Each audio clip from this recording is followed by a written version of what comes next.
Yudi. Assalamualaikum. Halo, Assalamualaikum. Waalaikumsalam warahmatullah. Masya Allah. Maaf ya, aku tadi telat berapa menit ini. Ngapunten. Ya, nggak apa-apa, Kak. Oke. Santai-santai. Apa kabar, Kak Yudi? Baik. Kabar hati atau kabar sehat atau gimana? Kabar Yang ditanyakan kabar kabar sehatnya aja hati deh. atau apa? Karena kita Kabar hati juga boleh. karena kita berbicara tentang oke. Alhamdulillah kalau fisik mental insya Allah disehat-sehatkan atas izin Allah. Masya Allah, Alhamdulillah jawabannya sehat, keren, keren, keren. alhamdulillah. Alhamdulillah. Jaringan saya Iya, aman ya? Kak. Kalau di aku Aman aman ya, sih, Kak. oke, alhamdulillah. Iya. Oke. Karena Kak Wahyudi sudah masuk, tapi sebelum kita memulai acara ini, Kak, biar lebih hikmat lagi, ya, kita akan melakukan tilawah dulu, sesi tilawah dulu oleh salah satu sahabat leaders kita, Kak Riko. Kepada Kak Riko dipersilakan.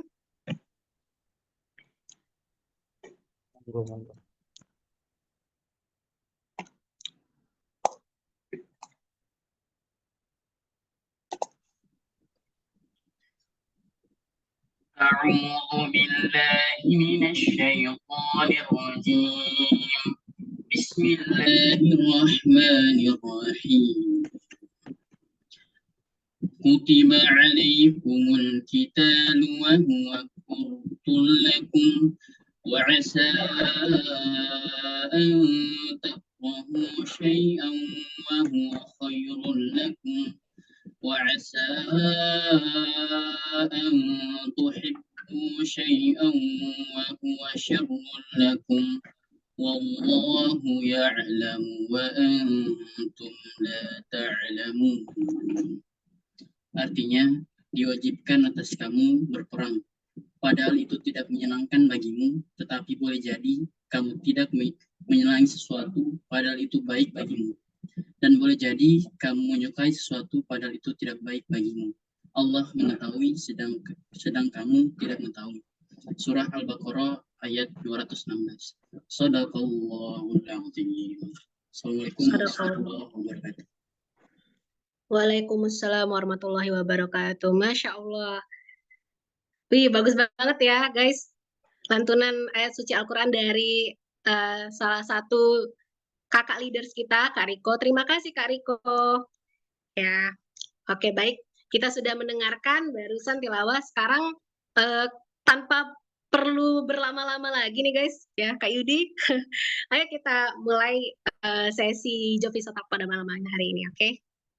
Silakan, Kak Yudi. Oke, Assalamualaikum warahmatullahi wabarakatuh semua. Selamat malam. Waalaikumsalam. Eh, iya, terima kasih host kita malam ini ada Kak Meilina ya. Terima kasih sudah menunggu agak cukup lama ya. Tapi ini saya mau izin sebentar, ini gimana ya caranya biar ini di belakang blur supaya pantulan cahayanya tidak mengganggu penglihatan dan pencernaan teman-teman sekalian. Bentar. Eh, Iya, karena kalau kalau kita berbicara hati ini kita kayak deep talk ya. Kita kayak lagi deep talk, jadi benar-benar harus khusyuk. Oh, layarnya aman ya? Oke, nggak usah ya, diginiin aja.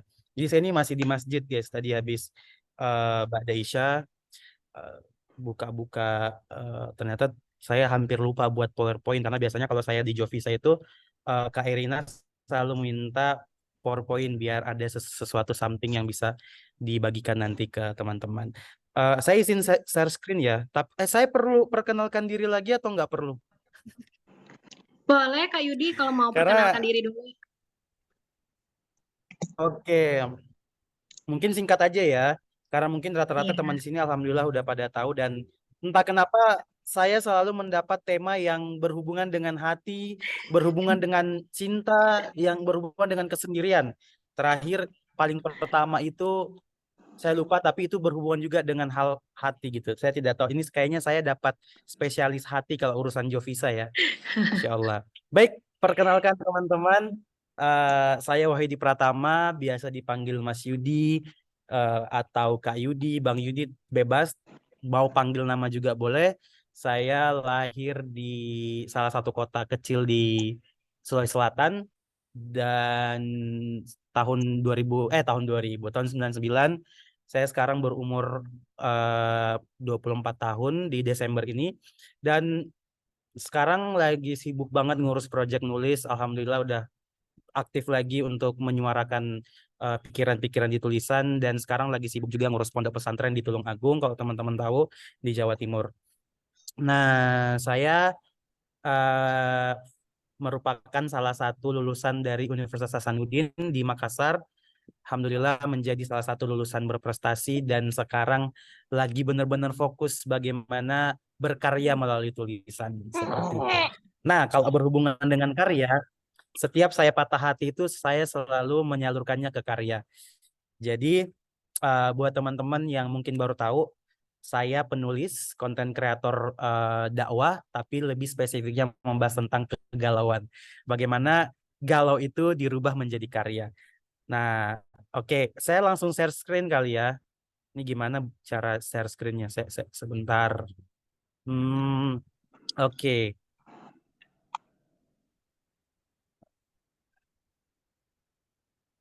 Present. Wait a minute. Where is it? Belum muncul ya? Belum Kak, kalau Sudah sekarang. muncul? Ini udah mulai ya, lagi loading. Oke. Oke. Udah ya, muncul ya. Jadi ya ada 220 orang, Masya Allah. Semoga tembus 1 miliar malam ini. Bismillah. Jadi ya lagi-lagi kita berbicara tentang hati. Karena kaitannya dengan bagaimana eh, hati yang patah itu pasti ada rasa kecewa di dalamnya, ada segelintir sesuatu yang terganjal yang kemudian bisa membuat kita merasa bahwa kok hidup aku gini amat, kok Allah ngasih aku cobaan gini amat, kenapa harus aku yang patah hati? Sesuai dengan tema kita, Allah kok menakdirkan aku patah hati ya. Bismillah, sebelum itu kita panjatkan dulu puji syukur kehadirat Allah Subhanahu wa taala karena atas limpahan rahmatnya sehingga pada malam hari ini para jomblo-jomblo alhamdulillah bisa berkumpul berfaedah di dalam grup Jovisa ya, Jomblo Visabilillah yang semoga benar-benar karena Allah loh ya, bukan karena sesuatu join ke sini tapi karena Allah lillahi taala. Dan alhamdulillah tak lupa pula kita kirim salawat serta taslim kepada junjungan Nabiullah Muhammad SAW sebagai suri tauladan, sebagai panutan kita di akhir zaman ini. Masya Allah. Teman-teman sekalian, sahabat Jovisa yang saya cintai karena Allah. Kenapa harus kalian atau aku atau kita yang patah hati? Patah hati itu sesuatu yang sudah pasti ya. Setiap orang pasti pernah merasakannya, pernah melalui fase itu. Nah, yang selalu terbesit, kenapa harus aku yang patah hati? Kenapa harus Allah yang memberikan patah hati itu ke aku? Banyak orang yang lain, kenapa bukan dia gitu loh? Kenapa harus aku? Nah, baik, kita melanjutkan ke slide selanjutnya. Patah hati. Apa sih sebenarnya penyebab patah hati itu? Kalau teman-teman pasti bertanya, nggak bertanya sih, pasti dalam hati selalu berasa bahwa hidupku kenapa gini banget gitu, kenapa orang banyak yang menyakiti aku. Nah, ternyata ada sebabnya gitu loh. Patah hati tidak muncul begitu saja. Patah hati itu, ini kok aku kayak podcast aja ya, berhubung aku buat podcast juga di malam hari ini. Ini sekalian kita kayak podcast. Jadi kalau aku sebutnya sih teman bayangku semua itu di followersku itu mereka pasti selalu mengeluhkan tentang hatinya. Kenapa selalu aku yang ditinggalkan? Kenapa orang-orang pergi dalam hidupku? Ada apa-apa yang salah dengan diriku sehingga patah hati itu tercipta. Ya, kalau berbicara salah kita atau menyalahkan orang lain itu selalu terjadi dalam hidup ya. Pernah nggak sih kita berpikir seperti ini? Patah hati itu ada karena Allah yang ciptakan, gitu loh. Itu sudah menjadi qadarullah. Itu sudah menjadi sesuatu yang memang ditakdirkan untuk kita. Jadi mau bagaimanapun kita melawan hati itu, kalau Allah sudah mengatakan bahwa kamu harus patah hati. Supaya apa? Setelah ini tidak ada lagi air mata. Setelah ini kalian harus berhenti bersedih. Nah, apa sebenarnya penyebabnya? Ada 4 yang saya garis bawahi. Yang pertama apa? Perasaan itu sendiri. Ada rasa. Entah itu karena sesuatu, entah itu karena seseorang.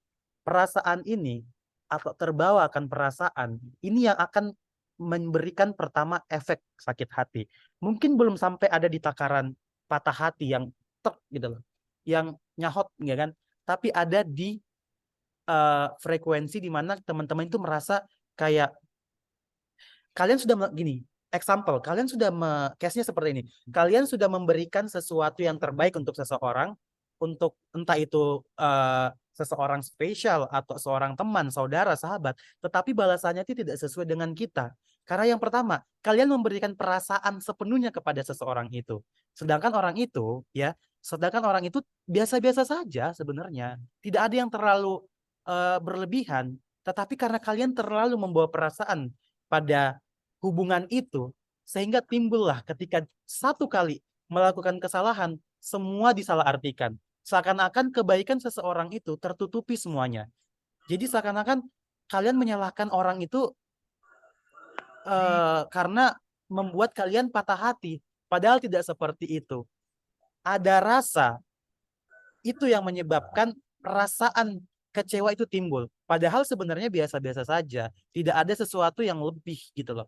Tidak ada sesuatu yang perlu ditanggapin lebih. Tetapi karena kita memiliki perasaan yang begitu membuncah, begitu dalam, sehingga apa tadi?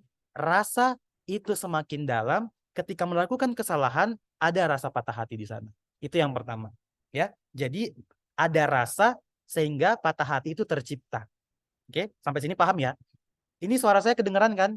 Ini terlalu banyak kendaraan yang lalu lalang, jadi agak karena di lantai atas soalnya. Kedengaran Oke, kok, kita Kak. lanjut. Yang kedua, pengharapan.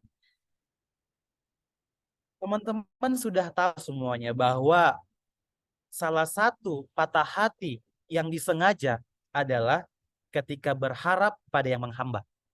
Ingat, salah satu patah hati yang disengaja ketika berharap pada yang menghamba.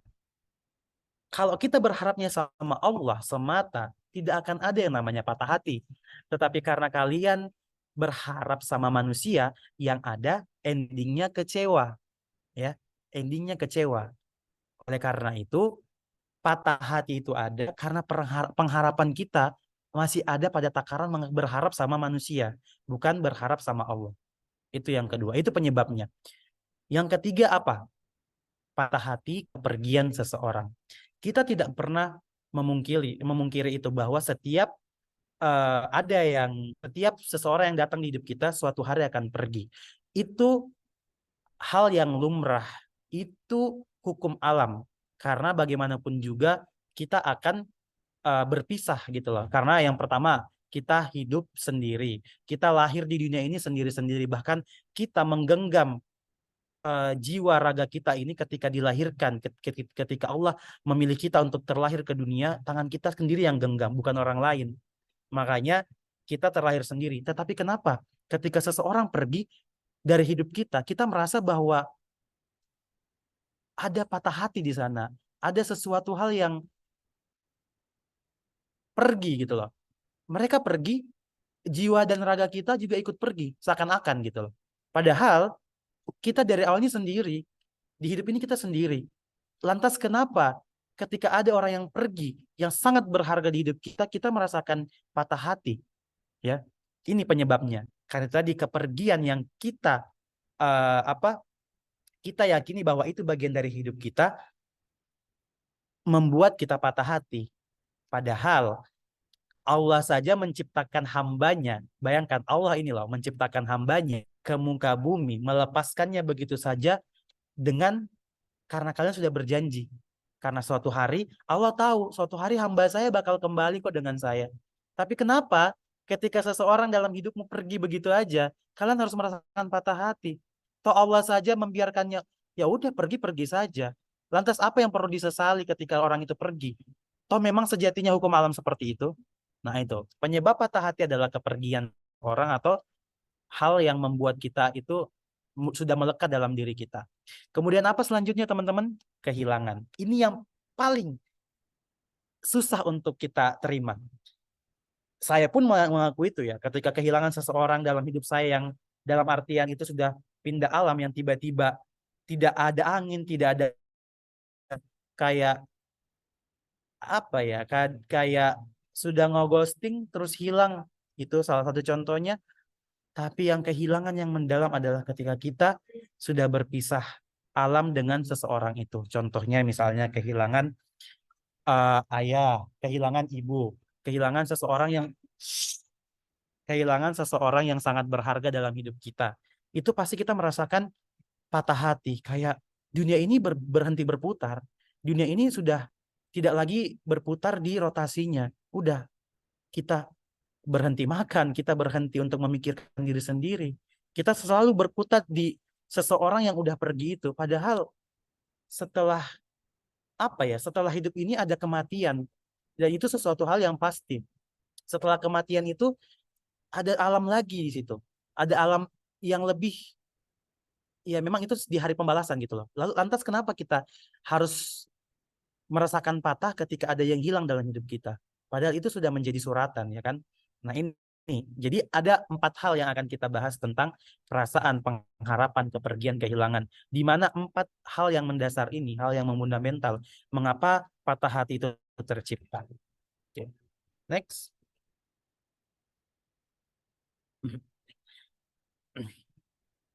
Oke.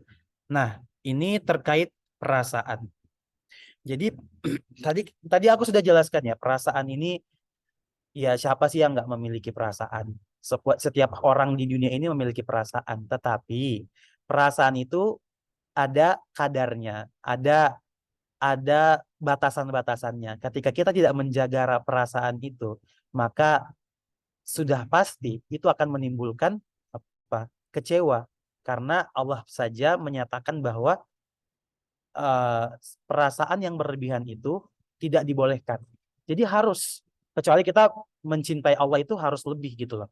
Mencintai Allah, mencintai Rasul itu harus lebih. Tetapi sama hamba, sesama manusia yang kategorinya notabene adalah yang memang manusia itu tempatnya kecewa, tidak boleh kita meletakkan perasaan yang berlebihan.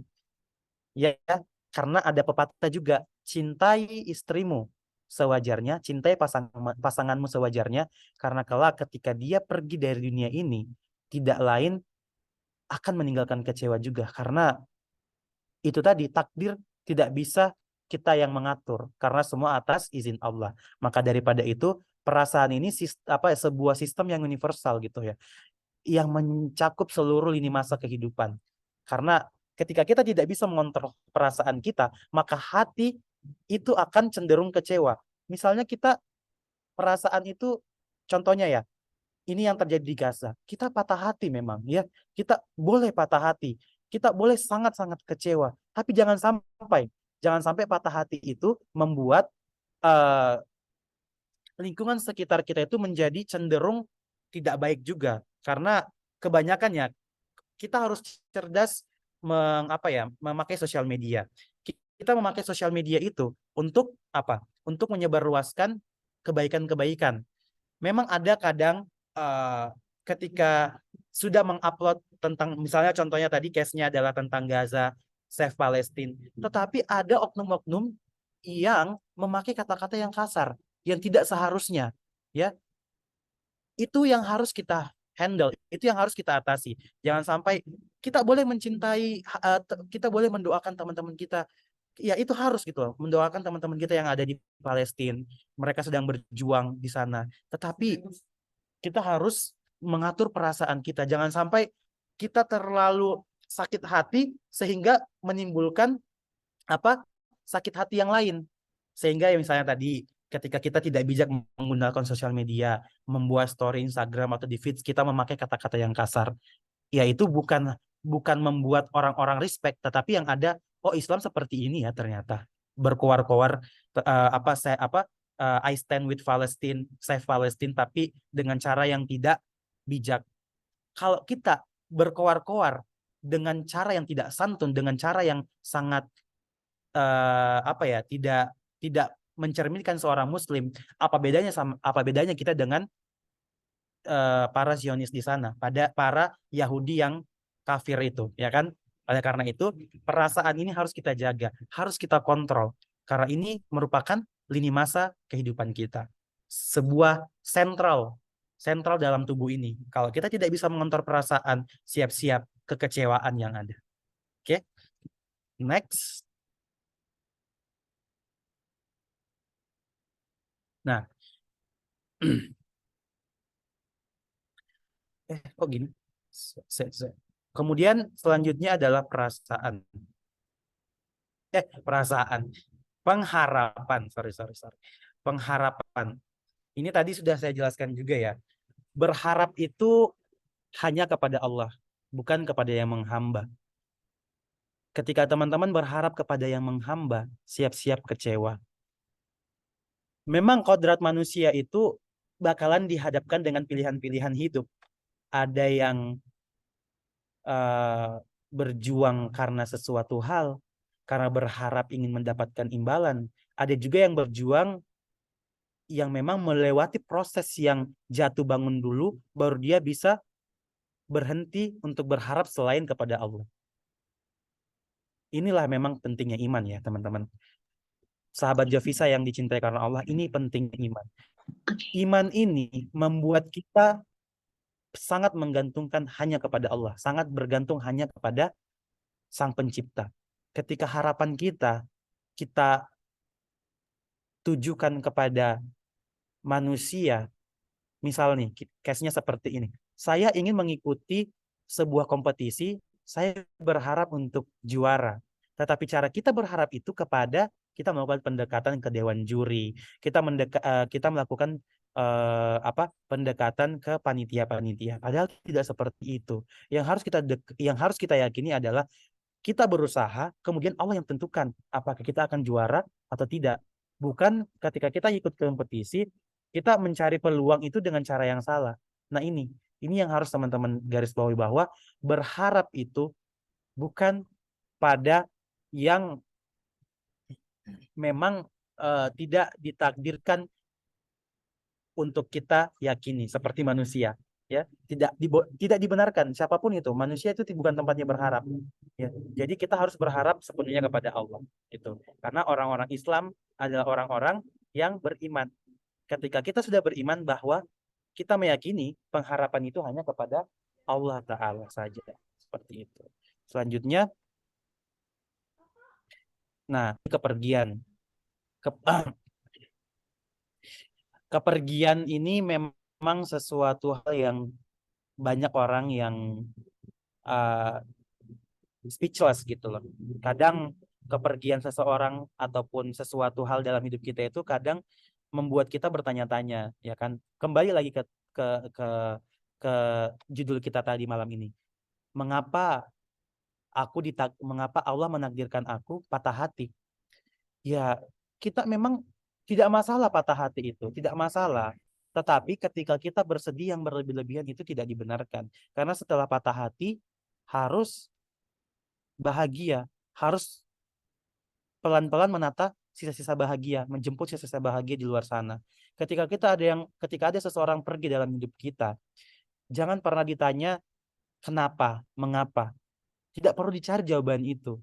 Karena orang yang pergi sesuatu hal yang sudah digarisbawahi. Setiap orang akan pergi, entah itu karena mengejar mimpi, mengejar cita-cita atau cinta, itu sesuatu hal yang sudah pasti.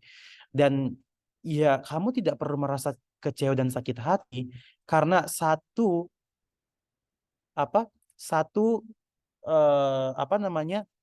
ada pepatah itu, satu gugur akan tumbuh 10.000 gitu loh. Jadi jangan pernah takut gitu loh untuk orang-orang yang pergi dalam hidup kita, ya tidak perlu lagi kita cari gitu loh. Kalau memang dia ingin menetap lebih lama, dia akan waktunya. Dan jangan pernah bertanya kemana saja. Justru kamu tanyakan gimana kabarnya, ya kan?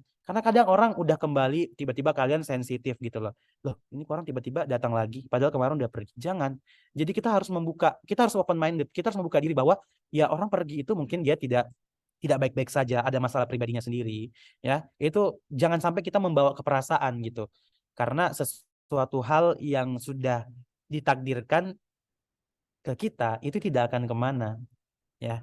Pasti akan ditakdirkan ke kita juga kalau misalnya itu takdir. Kalau bukan ya akan menjadi takdir orang lain. Karena nanti ada juga, nanti akan saya tunjukkan beberapa ayatnya, karena eh, belum tentu ini bakalan menjadi hal yang benar-benar akhir gitu loh, ketika seseorang pergi dalam hidup kalian. Bisa jadi itu menjadi pelajaran, dan bisa jadi juga yaitu kekecewaan. Tapi itu tadi, kekecewaan itu yang membuat kalian lebih bisa bijak menentukan sikap. Apa nanti kalian akan seperti itu lagi, ya terbawa perasaan apa segala macam, tidak memikirkan hal-hal yang lain seperti itu. Next, tentang kehilangan. Ini tuh jelas ya tadi jelaskan bahwa sesuatu hal yang pasti adalah kematian. Ketika kita kehilangan seseorang karena kematian, jangan pernah merasa patah hati.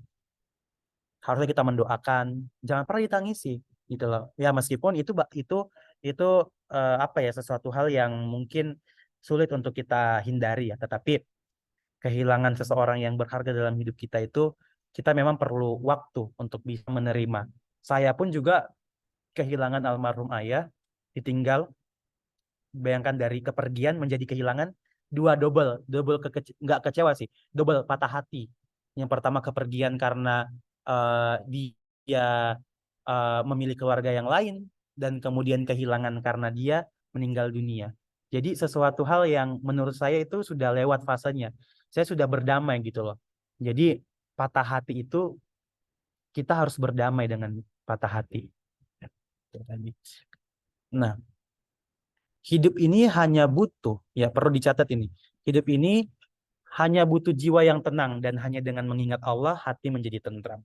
Jadi bagaimanapun kecewamu, bagaimanapun patah hatimu itu, jangan pernah tinggalkan ibadah, dan hanya dengan mengingat Allah hati menjadi tentram.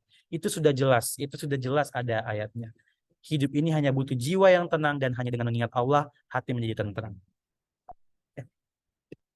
Nah, bagaimana sih berhenti untuk patah hati? Ini bukan tips, ini bukan sesuatu yang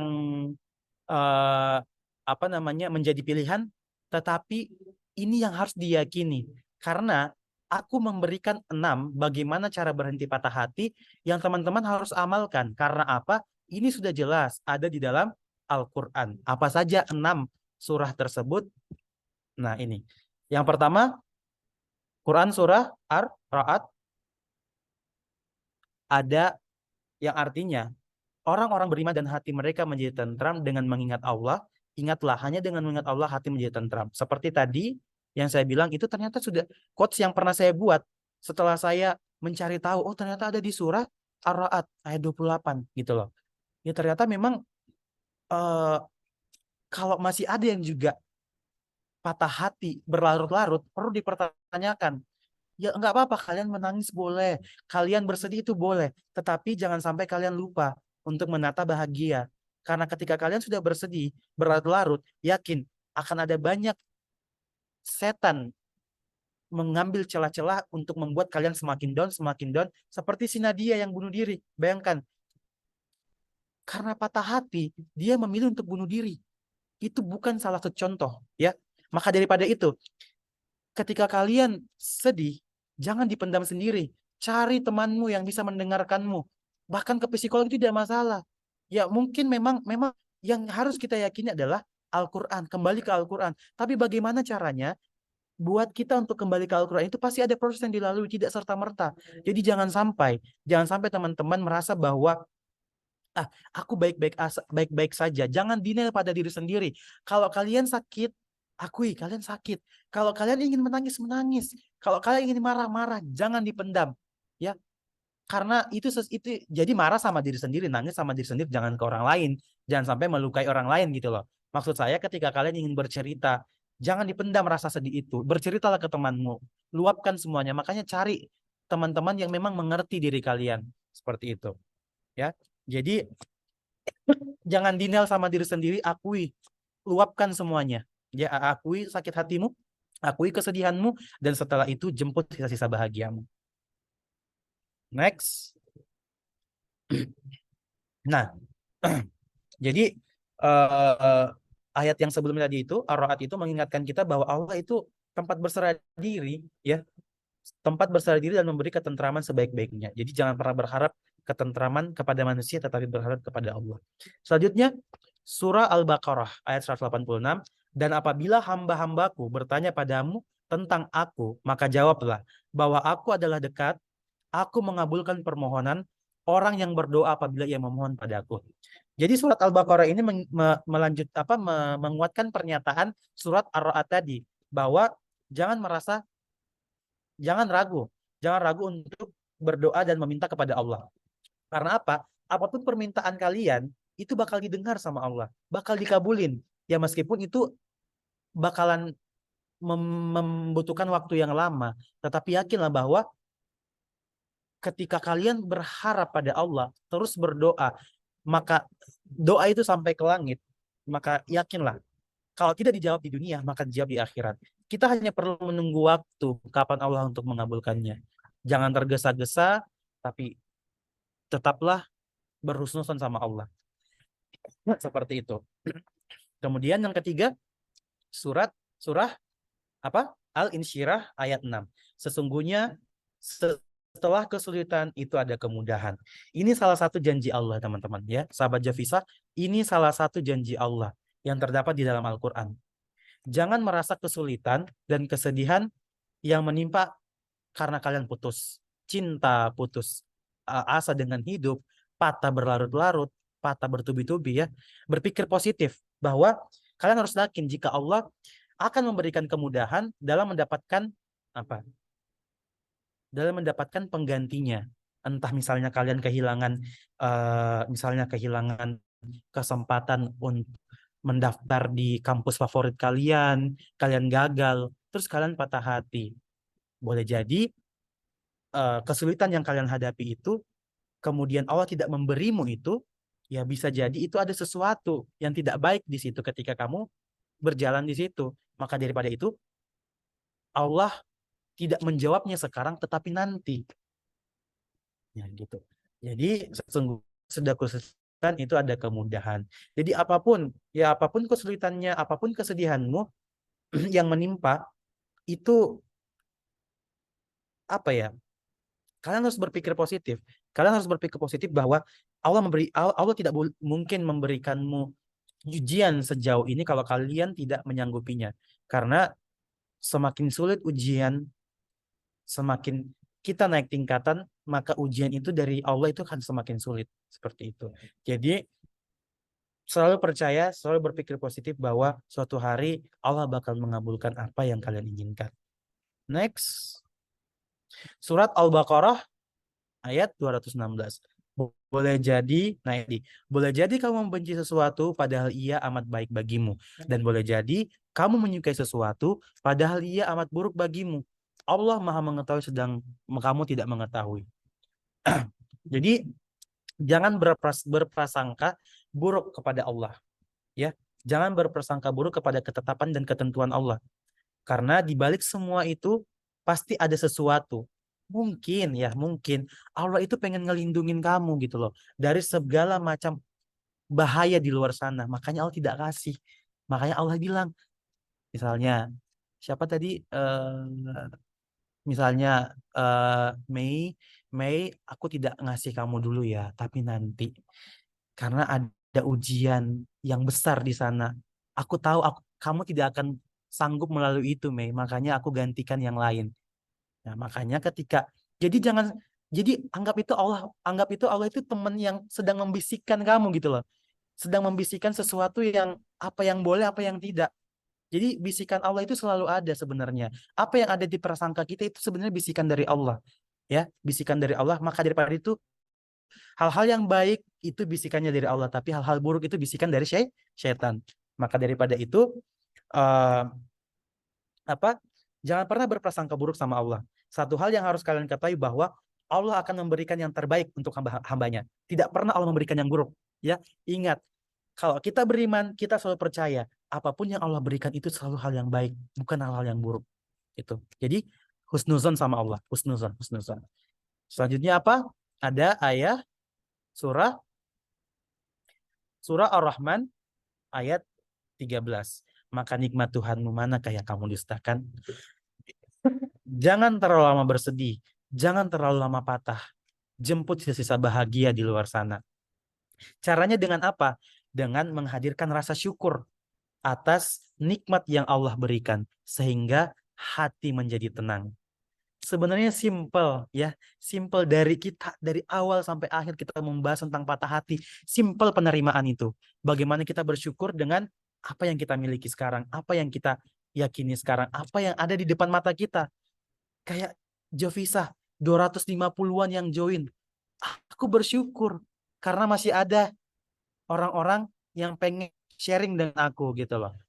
Aku bersyukur ternyata moderatornya malam ini Mei. Sehingga mungkin patah hatiku yang tadinya berlebihan akhirnya bisa ditenangkan karena ada orang yang baik yang membawakan acara pada malam ini. Seperti itu. Jadi jangan terlalu lama bersedih.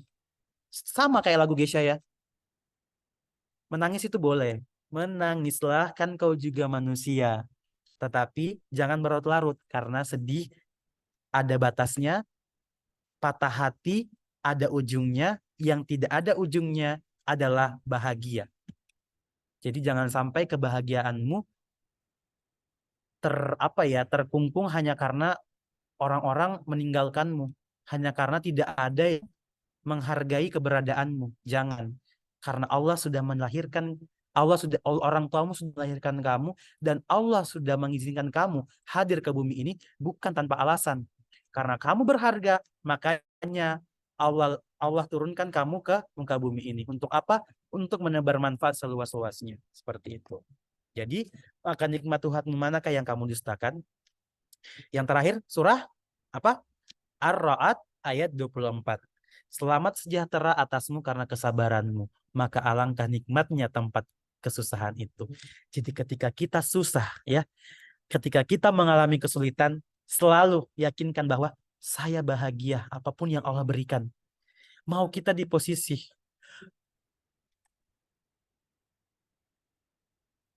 mau kita sesulit apapun hidup kita, mau kita uang di dompet kita sisa 500 rupiah, yakinlah ini itu udah salah satu kesyukuran dari Allah gitu loh. Kita harus mensyukuri meski hari ini kita kehilangan saudara-saudara kita di Gaza. Kita harus bersyukur karena mereka mati syahid. Mereka berjuang atas nama Allah, mempertahankan Al-Aqsa, mempertahankan tanah kelahiran para Rasul-Rasul Allah, Nabi-Nabi Allah. Itu yang harus kita yakini. Jadi sesulit apapun yang kita hadapi umat muslim, kita pribadi, kita selalu merasa bahwa ya Allah, bagaimana aku bisa mengulurkan tanganku untuk saudara-saudaraku di sana yang sedang berjuang, yang tidak hanya memperjuangkan dirinya sendiri, tetapi saudara-saudara kita, tetapi tanah kelahiran mereka. Kita harus bersyukur, ya. Kita harus bersyukur karena kita masih diberikan Allah tempat yang baik, tidak seperti dengan teman-teman kita di sana. Jadi apapun kesulitan kalian ya, ingat malam ini, apapun kesusahan, sesusah apapun kalian, ingat masih ada yang lebih susah dari kita. Kalian harus merasa sejahtera. Kalian harus merasa bahwa aku bahagia gitu loh. Karena masih ada yang sulit daripada kita. Sabar atas ketetapan Allah. Karena saat kamu sedang patah hati, hendaknya kamu berprasangka baik ke Allah.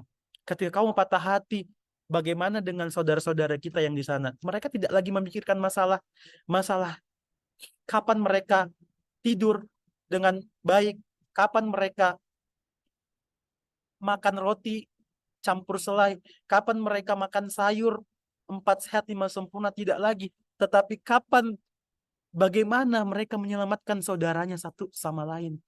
Ya. Jadi itu yang harus kita syukuri, bahwa selamat sekali lagi atas kesejahteraan yang kita miliki saat ini. Oke? Jadi jangan pernah merasa bahwa kita susah, kita sulit. Sekalipun sulit, selalu tanamkan dalam diri, ya Allah, aku bersyukur atas kesulitan yang kau berikan, aku bahagia, aku siap dengan apapun yang kamu berikan. Itu, camkan itu dalam diri kita ya. Karena itulah tadi yang kayak kita harus percaya bahwa takdir terbaik Allah adalah apa yang sedang kita jalani. Ya, takdir terbaik Allah adalah apa yang kita sedang jalani. Jadi jangan pernah merasa bahwa kalian dalam kesulitan, tetapi merasalah bahwa seperti surat Ar-Ra'd, selamat sejahtera atas segala kesabaran, maka alangkah nikmatnya tempat kesusahan itu. Oke. Ya, mungkin itu penjabaran dari ayat-ayat yang sudah saya kan tadi. Semoga hati kita tenang ya, karena surat Ar-Ra'd tadi menjadi penutup bahwa sabar adalah kunci daripada segalanya. Memang sabar itu susah, sulit. Di tingkatan sabar itu susah. Tetapi kalau kita tidak pernah mencobanya, kalau kita tidak pernah belajar untuk ikhlas, maka tidak akan pernah kita dapat sabar itu. Oleh karena itu, buat teman-teman semua, patah hati itu boleh-boleh saja. Itu sudah takdir daripada Allah. Tetapi jangan lupa, setelah itu jemput sisa-sisa bahagia di luar sana. Karena tidak mungkin Allah menguji kita melebihi batas kemampuan kita. Dan itu semua sudah menjadi qadarullah, suratan dari Allah. Ya, mungkin itu saja yang bisa saya sampaikan teman-teman, saya bagikan malam ini.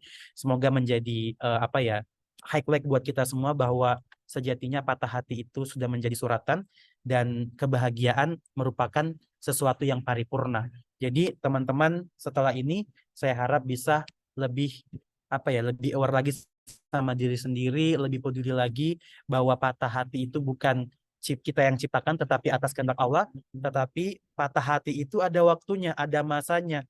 Setelah kita patah, jemput sisa-sisa bahagia. Ya, mungkin itu saja. Saya kembalikan ke moderator, dan mungkin kalau bisa ada sharing, silakan apa yang ingin ditanyakan, apa yang ingin ditanggapi, silakan saya kembalikan ke Kak Mei. Assalamualaikum warahmatullahi wabarakatuh. Waalaikumsalam warahmatullahi wabarakatuh. Baik, Masya Allah, Sobat Jovisa, bagaimana tadi materinya? Bagus banget ya. Masya Allah, barakallahu fikum, mantap, mantap, mantap, mantap. Ini kita masuk ke sesi pertanyaan ya, Kak Yudi. Aku akan mempersilahkan teman-teman yang raise hand, dan juga nanti kalau waktunya sempat kita juga akan yang di obrolan juga boleh ya. Tapi aku yang raise hand dulu nih. Ada dari Kak Yani Utami. Silakan Kak, kalau mau bertanya. Bismillah, Assalamualaikum warahmatullahi wabarakatuh.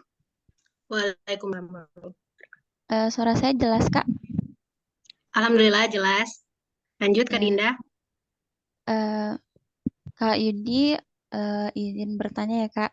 Nama saya Dinda dari Lombok dan domisili di Bogor sekarang. Begini Kak. Halo Dinda, saya orang Lombok juga, Masya Allah. Oh, Masya Allah.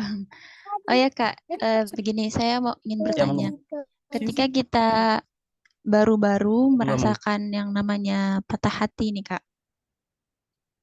Apalagi dari pengalaman saya yang udah menjalankan komitmen selama 7 tahun. Kemudian setelah itu selesai karena ada beberapa hal yang memang tidak cocok di antara kita berdua. Bahkan ingin nikah tahun depan, tapi ya kita putuskan beberapa hari yang lalu, sekitar 2 minggu. Nah, pertanyaan saya Kak, bagaimana cara menguatkan hati? Terkadang di saat saya yakin meninggalkan itu karena memang salah satunya pasti meninggalkan dosa-dosa. Salah satu dan yang paling besarnya tuh karena Allah yang pastinya. Namun yang namanya hati Kak ya, apalagi mengenai perasaan yang telah Kakak jelaskan tadi gitu. pasti ada di saat-saat kita merasakan rasa sedih itu ada lagi gitu.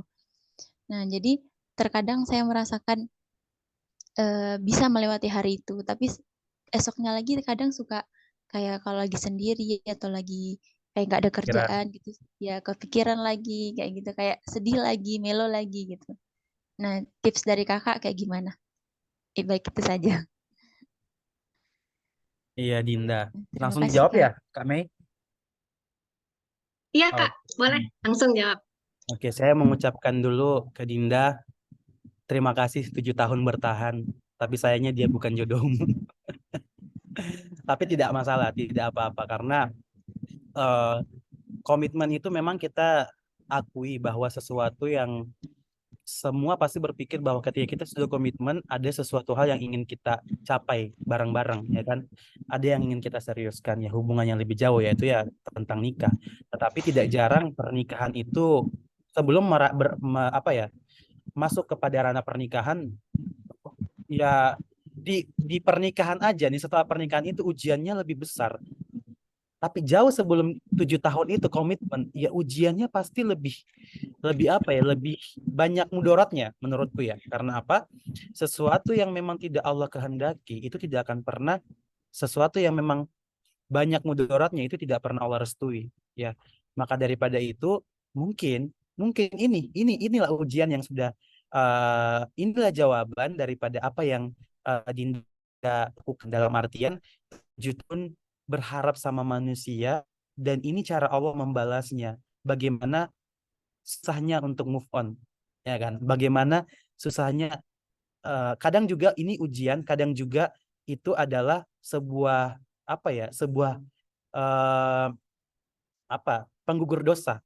Ya, penggugur dosa. Mungkin Dinda diberikan sakit hati yang sangat saat ini karena itu tadi.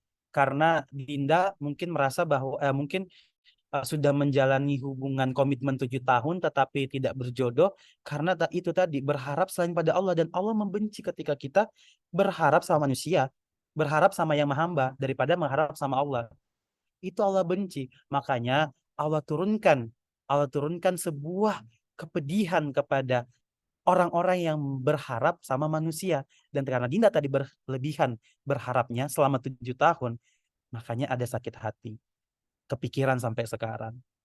Tapi bagaimana caranya supaya Dinda bisa lepas dari itu semua? Pernah enggak Dinda ketika malam hari bangun gitu loh, nangis, tumpahkan semuanya ke sejadah. Tumpahkan semuanya hanya kepada Allah, hanya kepada beliau. Kenapa itu masih ada rasa sakit hati, masih kepikiran dengan orang itu? Karena Dinda belum bisa berdamai dengan diri sendiri, belum mau mengenal Allah lebih jauh gitu loh. Coba Dinda malam ini juga ya, malam ini Dinda lakukan itu. Sholat, setelah sholat terserah mau sholat malam, sholat live, sholat apapun itu. Malam ini kerjakan sholat itu, setelah itu niatkan semuanya hanya karena Allah. Bukan karena pengen move on dari seseorang ini, tidak. Bukan, jangan, itu bukan menjadi niat yang utama. Tetapi niatkan ingin berserah diri sama Allah. Karena kenapa aku bilang seperti itu? Karena aku pernah melaluinya juga. Tapi ya nggak selama itu ya 7 tahun, ya Allah. Aku udah punya anak kalau 7 tahun itu mah. Ini karena cuman apa ya? Karena aku pernah mengalaminya. Jadi aku mensyaratkan, memberikan saran supaya Dinda mencoba ini malam ini gitu loh. Kalau kamu tidak, kalau itu tidak berhasil membuat hatimu bergetar, hatimu goyah, silakan DM Instagram saya. Terserah mau DM ini tidak tidak apa tidak bekerja, atau mau DM alhamdulillah hati saya sudah sedikit lega. Nah, memang itu butuh proses gitu ya. Maka daripada itu, cinta Allah itu dikerjakan susah, tetapi ketika dikerjakan itu pahalanya Masya Allah. Ya, surga dan dunia. Tetapi kalau kita mencintai hamba Allah, ya yang belum tentu jodoh kita, dosanya dapat, pahalanya nggak dapat gitu loh. Nah, oleh karena itu Dinda, caranya adalah mulai malam ini niatkan segala sesuatunya karena Allah. Ya, bukan, jangan niatkan karena saya pengen move on dari orang ini, makanya saya sholat malam. Tidak. Tetapi kamu niatkan malam ini sholat, lalu tumpahkan semuanya di hadapan Allah. Niat semata-mata karena apa? Karena pengen deep talk sama Allah. Karena pengen mendapat ridho dari Allah. Itu kuncinya. Ya, sesimpel itu sebenarnya. Oke, Dinda? Masih ada nggak Dinda? Oke Kak, makasih banyak tipsnya. Insya Allah dilaksanakan. Harus loh ya Dinda. Kalau misalnya kamu malam ini sudah melakukannya, DM saya. DM Instagram saya, oke? Saya Siap insya Allah Kak, bakalan insya ngecek. Allah. Oke. Instagram Kakak namanya apa Kak? Sesuai dengan nama saya ya. Kalian follow Instagram Jovisa kan? Nah, itu ada di tag di Instagram saya. Baik Kak, makasih banyak Kak. Ya, sama-sama Dinda. Bismillah, semua akan teratasi karena Allah. Oke, baik. Terima kasih Kak Dinda sudah bertanya. Masya Allah pertanyaannya luar biasa banget ya Kak Wahyudi. Oh iya, Oh. Kak Dinda tadi nanya apa ya Instagram Kak Yudi. Jadi sekalian aja ya Kak kita spill. Instagram Kak Yudi itu Yudi Pratama, I-nya ada 3 guys. Nah, Yudi Pratama, oke? Nanti bisa juga dilihat di Instagram Jovisa langsung dan juga bakal di-share di grup, oke? Ya, lanjut ya. Ke pertanyaan yang kedua, boleh Kak Facur Nurrahman, silahkan. Nah, cowok nih, Masya Allah. Ya, Terima kasih atas kesempatannya Kak Mei, Kak Wahyudi. Pertama izin bertanya. Sebelumnya perkenalkan, nama saya Fathur Nurrahman dari Surabaya, domisili juga Surabaya. Izin bertanya Kak. Masya Allah, ada Surabaya ya, Ki? Laras. Ya, monggo, Ya, monggo. ya. Pertanyaan saya, bagaimana cara aplikasi tentang untuk mensuggest ataupun manipulasi ataupun meningkatkan kepercayaan kita sama Allah. Mungkin itu yang jadi hal utama untuk kita mencapai mendikris pada hati itu dengan seiring berjalannya waktu, begitu Kak. Terima kasih atas waktu dan jawabannya. Wassalamualaikum warahmatullahi wabarakatuh. Bisa diulang pertanyaannya, Kak Mei? Tadi? Halo? ya Kak Facur. Kak Fatur, bagaimana tadi pertanyaannya? Bisa diulang? Halo, tes. Singkat saja. Ya. Singkat saja. Ya, secara singkat, bagaimana untuk mensuggest atau memanipulasi ataupun meningkatkan tingkat kepercayaan kita sama Allah untuk mendikris tingkat rasa pada hati itu dengan seiring berjalannya waktu itu. Mungkin itu Kak. Aku izin menyimpulkan lagi Bagaimana ya. mensugesti? Ya, Bagaimana betul. mensugesti diri sendiri supaya ya ini semua datang dari Allah, gitu kan? Segala patah hati ini dari Allah. Ya kenapa harus aku khawatir? Kenapa harus aku resah? Itu ya, Fatur ya. Ya. Oke. Lanjut Kak. Oke. Al-Akh Fatur, jazakallah khair pertanyaannya. Sugesti ya, mensugesti diri sendiri.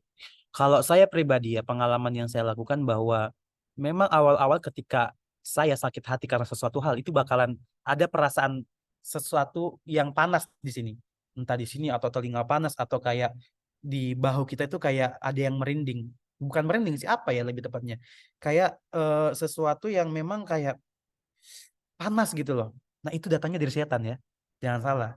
Itu datangnya dari setan. Nah, bagaimana mensugesti itu supaya kita semua ketetapan yang terjadi itu, semua segala sesuatu yang terjadi itu hanya datang dari Allah, ketetapan dari Allah. Jadi seperti ini. Luapkan dulu semuanya, nggak masalah. Mau marah, mau kalian nangis dan nangis-nangisnya, luapkan semuanya. Itu hal yang wajar, ya, itu hal yang wajar. Wajar sesuatu yang tidak bisa kita kontrol. Karena ketika kita patah hati, pasti ada dua kemungkinan. Kita marah atau menangis. Nah, ini terserah kalian mau pilih mana. Kalau saya pribadi, saya marah sambil nangis. Emosinya itu meningkat.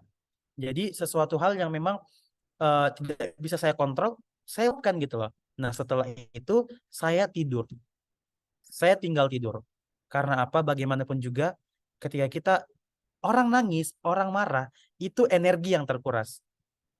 Ya, sadar. Ini aku terdistract sama Diva, sadar nggak sadar. Ya, jadi energi kita yang terkuras, sadar nggak sadar loh, ini energi kita terkuras.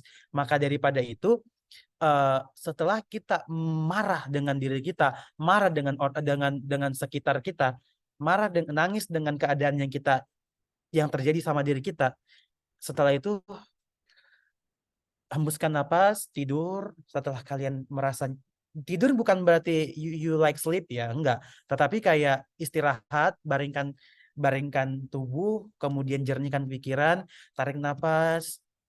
Ya, sugestinya itu buat se-enjoy mungkin suasana. Ya, memang itu ada rasa sesak di dada, entah kalian susah bernapas atau apa. Tapi itu salah satu cara untuk bagaimana kalian bisa ketika nanti sudah semuanya plong, kalian hanya perlu menarik nafas, ya, menarik nafas lalu menghembuskannya. Yang embusan pertama keluar, kalian harus istighfar, ya. Jadi aku selalu tiap hari itu berusaha untuk bagaimana ketika ada amarah, setelah itu membuncah, aku selalu istighfar. Jadi kita hidup di dunia ini ya, kita hidup setiap hari ini, jangan pernah lepas daripada istighfar. Karena kita tidak tahu setan apa yang lewat. Ya, setan apa yang lewat. Maksudnya kita baru-baru tadi bahagia, tiba-tiba sedih, kan nggak nyambung. Nah, ini berarti ada yang salah. Maka daripada itu, bagaimana kita menerima segala sesuatu itu dengan lapang, dengan khusyuk, ya, istighfar tiap hari. Jadi istighfar tiap hari. Ketika sudah ada tadi sudah diluapkan, tinggal tidur, terus kalian bangun, sambil baring, itu kalian istighfar, astagfirullah. Itu secara tidak langsung kalian akan tersugesti. Jadi Allah itu akan masuk gitu loh dengan sendirinya. Itu sudah aku coba dan itu benar-benar worth it gitu loh. Aku istighfar sampai aku tertidur sendiri. Ya, aku tertidur sendiri. Aku sudah mengagungkan nama Allah gitu loh. Aku sudah mengagungkan nama Allah, akhirnya aku tinggal tidur, tiba-tiba bangun, perasaan sudah lebih plong gitu loh. Meskipun ada sedikit gitu, tapi sudah lebih baik, better daripada sebelumnya. Nah, itu cara aku mensugesti diri sendiri ya. Mungkin itu memang sesuatu yang mungkin bagi kalian, emang iya bisa seperti itu. Tapi hey, terapi-terapi di luar sana, psikolog-psikolog sana, mereka hanya mengsugesti kalian dengan kata-kata. Tetapi ini loh, ayat Allah yang sudah jelas, ya kan, membuat kalian lebih harusnya bisa menerima, karena ini sudah memakai nama Allah, ya kan. Apalagi kalau kalian setelah itu bangun baca Al-Quran, wah itu lebih harusnya bisa lebih tenang lagi. Nah, kalau belum juga itu terjadi diri kamu tidak ada perubahan, perlu dipertanyakan, mungkin kamu butuh diruqyah mungkin, ya. Karena bagaimanapun juga, iya, kalau kita sudah merasa lega dengan diri, itu istighfar tadi itu akan berubah menjadi alhamdulillah dalam diri kita, karena kata-kata yang mungkin sedikit simple, tetapi ketika kita amalkan tiap hari itu bakalan berguna untuk diri kita. Itu cara kita menterapi diri, ya. Karena ketika tidak ada lagi jalan keluar, maksudnya kita udah bingung nih mau melakukan apapun masalahnya ya. Apapun masalahnya, apapun patah hatimu, larikan ke Al-Quran, larikan ke ayat-ayat Allah, agungkan nama Tuhan, agungkan nama Allah, itu pasti akan worth it di kalian. Itu pasti bakal bekerja. Asal kalian sungguh-sungguh ya, kayak gitu. Oke, ya. baik. Ya, oke. Sudah diterima, Kak Fatur? Jawabannya? Sudah, Kak Mei. Terima kasih, Kak Yuda. Masya Allah. Oke. Makasih sudah bertanya. Lanjut ke tadi yang duluan siapa ya? Ke Kak Rian deh. Kak Rian KNF. Boleh izin? Silakan bertanya. Assalamualaikum warahmatullahi wabarakatuh. Terima kasih atas kesempatannya. Perkenalkan, nama saya Rian. Akhir-akhir ini gitu banyak gitu fenomena mahasiswa yang bunuh diri gitu. Udah ada dari 2 minggu sekarang. Udah dari UMY sama ini bunuh diri gitu. Pertanyaan saya, gimana sih cara lihat orang ini lagi gangguan mental sampai pingin bunuh diri, dan juga kita cara menguatkannya gitu, menguatkan mereka untuk nggak sampai ke jalan itu gitu. Karena saya lihat ya, saya juga sedih gitu lihat mereka gitu, masih muda, masih banyak yang mau diperjuangkan, tapi langsung ke jalan bunuh diri itu gitu. Gimana caranya gitu? Takutnya ada di sekitar saya juga ada yang kayak gitu, kan lebih sedih lagi gitu. Makasih. Oke. Jadi bagaimana caranya? Apa tadi? Bagaimana caranya supaya tidak ada kepikiran untuk bunuh diri kali ya? Tadi, Bukan kalau ini. tadi Jadi Cara yang lihat orang-orangnya itu kayak stres atau gimana gitu.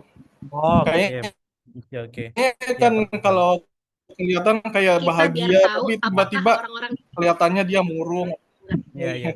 Ah, Ya, jadi itulah ya. Oke, siapa tadi namanya? Rian ya, Rian. Cara menguatkannya, Pak.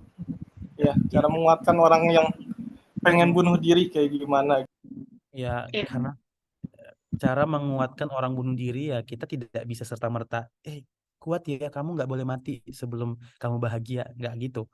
Ya, kita nggak pernah tahu.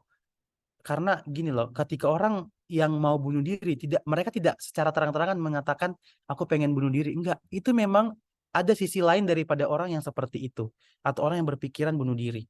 Ya, mungkin bagi kalian itu sesuatu hal yang kita tidak pernah, kita menyalahkan yang dia lakukan, tetapi kita tidak boleh menghardik kehidupannya. Ya, kita tidak boleh menghardik kehidupannya. Seperti contohnya Incas, siapa namanya, Nadia ya? Siapa sih namanya yang bunuh diri itu? Nadia kan? Nah, Nadia itu kan Nada kayaknya. Nada ya, Ya. Nada. Iya, Nada. Saya tidak tahu jelas kasusnya, tetapi yang namanya bunuh diri itu sesuatu hal yang bukan banget ajaran Islam. Bahkan agama-agama lain pun juga tidak membenarkan ketika orang bunuh diri, ya kan? Kecuali ketika kita di medan perang, itu kita bakal mati syahid, ya kan? Karena kita berjuang karena Allah gitu. Nah, ketika itu ada di lingkungan kita, memang itu susah untuk ini kalau kita berbicara psikolog ya.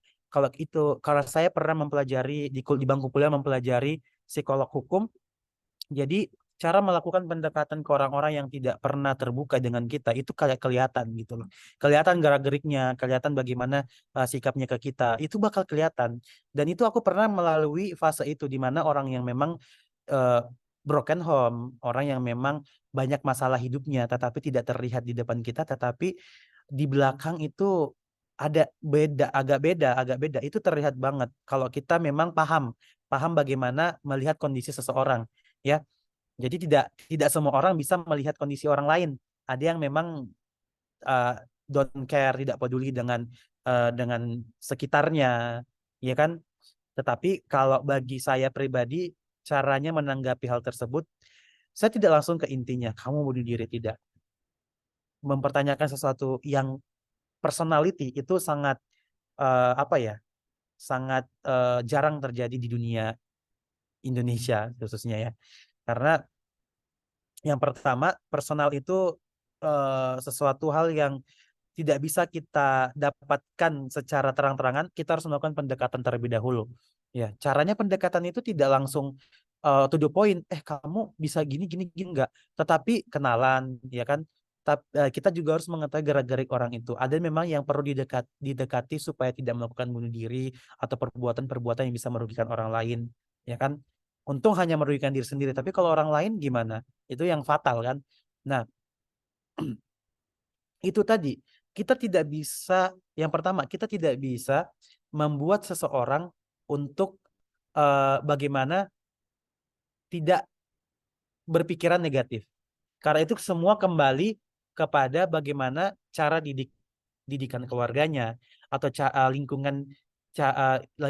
lingkungannya dia, bagaimana membentuk dirinya gitu loh, bagaimana membentuk pribadinya. Kemudian ketika memang itu tidak ada iman dalam diri seseorang, maka itu akan tercipta yang namanya bunuh diri.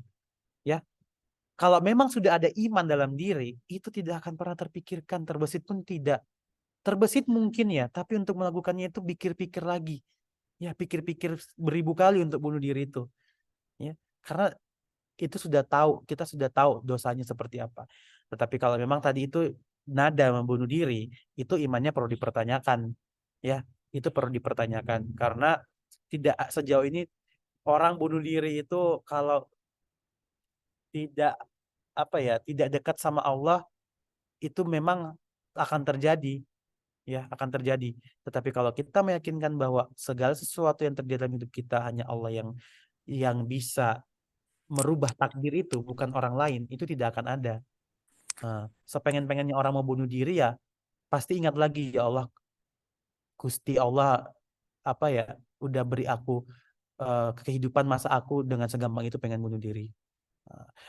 Jadi kita tidak akan sulit melihat sekitar kita. Bagaimanapun caramu ingin membaca situasi orang itu, kalian harus, itu ada ilmunya. Jadi tidak serta-merta. Itu ada ilmunya, ya. Itu ada ilmunya. Jadi menurut saya pribadi, kalau kalian pengen mendekat, sudah terlihat di sekitar kalian ada seperti itu, yang paling pertama kalian lakukan adalah tidak langsung serta-merta datang ke dia, ya. Tetapi kamu harus cari tahu dulu ilmunya seperti apa untuk mempelajari psikolog orang ini. Karena setiap orang beda-beda, penanganannya pun juga berbeda-beda. Ilmu psikolog itu luas, ilmu psikologi hukum itu juga luas. Saya pribadi pun juga tidak pengen memberikan sesuatu yang men-share ilmu yang memang saya belum mengetahui itu secara langsung. Tetapi karena saya juga pernah ke psikolog, saya pernah konsul dengan orang-orang yang memang yang paham akan ilmu tersebut. Saya juga tahulah sedikit bagaimana caranya menenangkan diri, bagaimana cara berbicara dengan orang-orang yang sudah ada di tingkatan depresi. Jadi orang bunuh diri itu adalah orang yang sudah paling depresi hidupnya, ada di stadium akhir lah depresinya itu, ya. Jadi karena ketika depresi itu mereka masih waras, buktinya masih bisa membuat pesan terakhir sebelum meninggal. Nah, mereka masih waras, otomatis yang dipertanyakan bukan kewarasannya, tetapi keimanannya, kayak gitu. Karena sesuai apapun hidup kalian, kematian bukan jalannya. Itu ya, siapa tadi, Rian? Jadi bagi saya, pahami dulu ilmunya, kemudian cari tahu.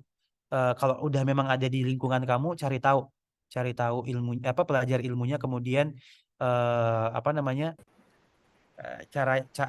cari tahu bagaimana penanganan cara psikolog gitu loh, mempelajari psikolog orang tersebut. Ya siap Kak, yang pelajari dulu. Oke, Paling Rian. juga Siap. ngajak makan dulu paling juga, terus ngobrol gitu.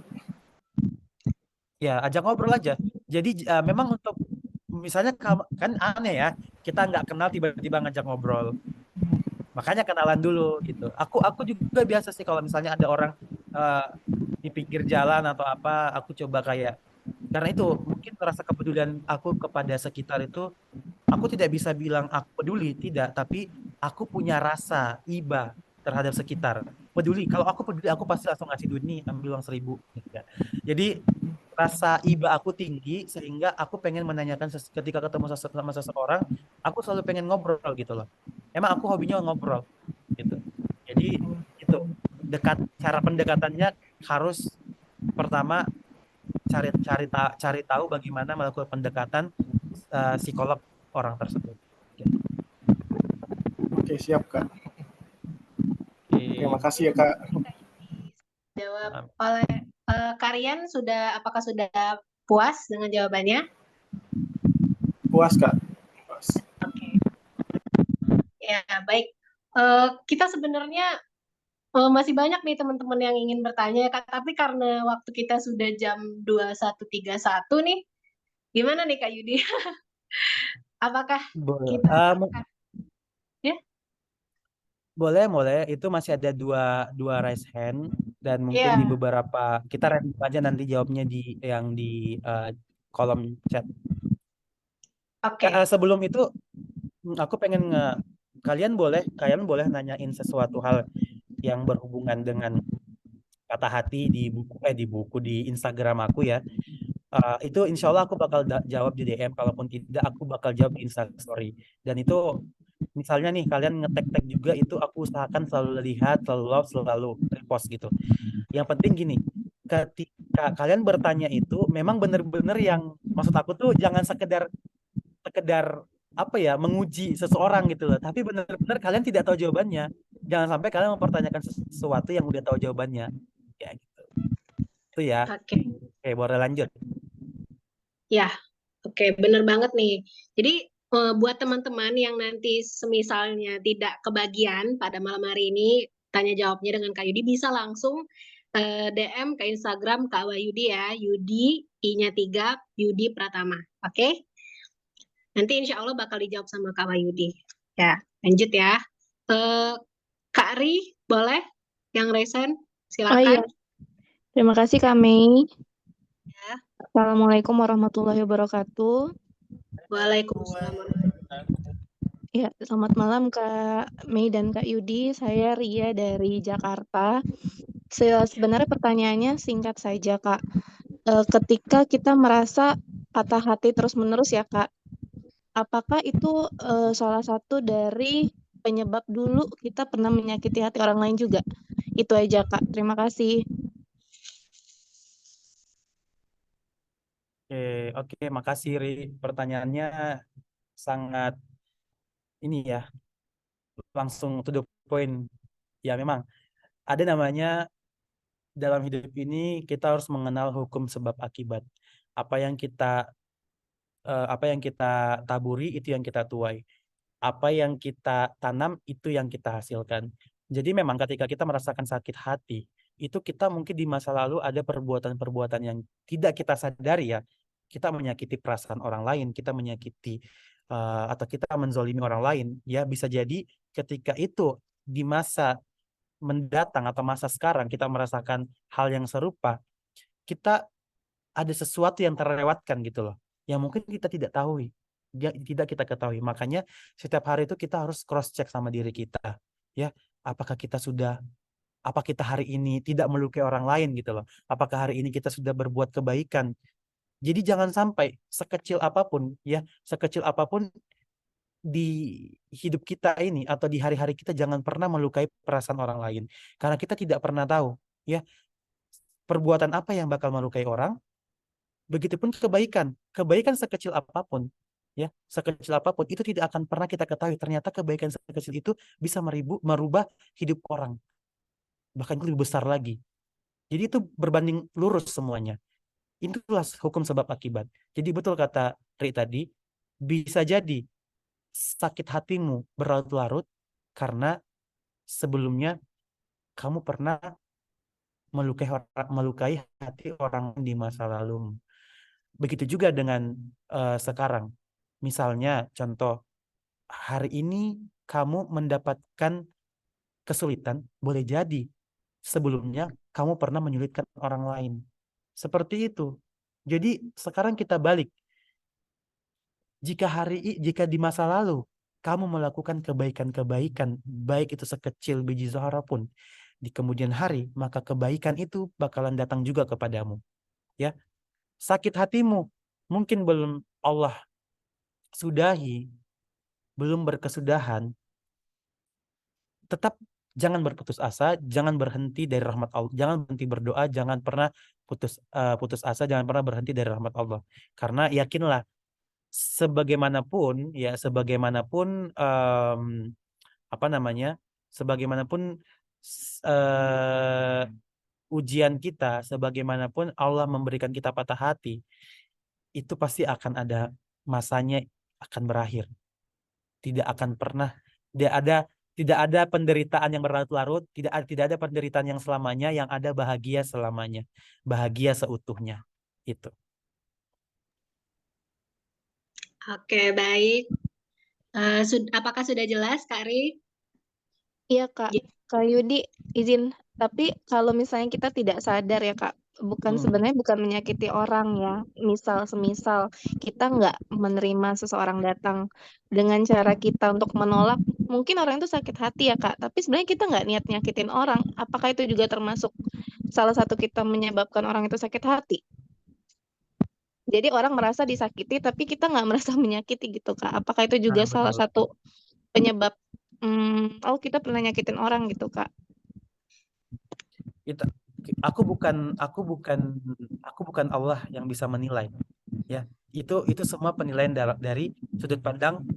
Kalau sudut pandang pribadi ya itu sudah jelas sesuatu hal yang kalau itu baik menurutmu maka tinggalkan, maka jalankan. Tapi kalau itu buruk menurutmu, ya maka tinggalkan. Nah, kalau versi Allah seperti ini, apa namanya, sesuatu hal bukan kebaikan ya, apa tadi ya Allah salam. Jadi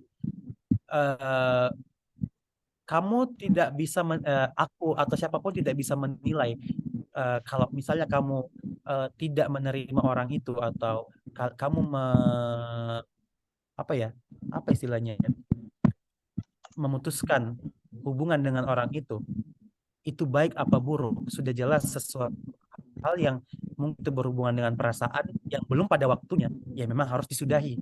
Ya, bisa jadi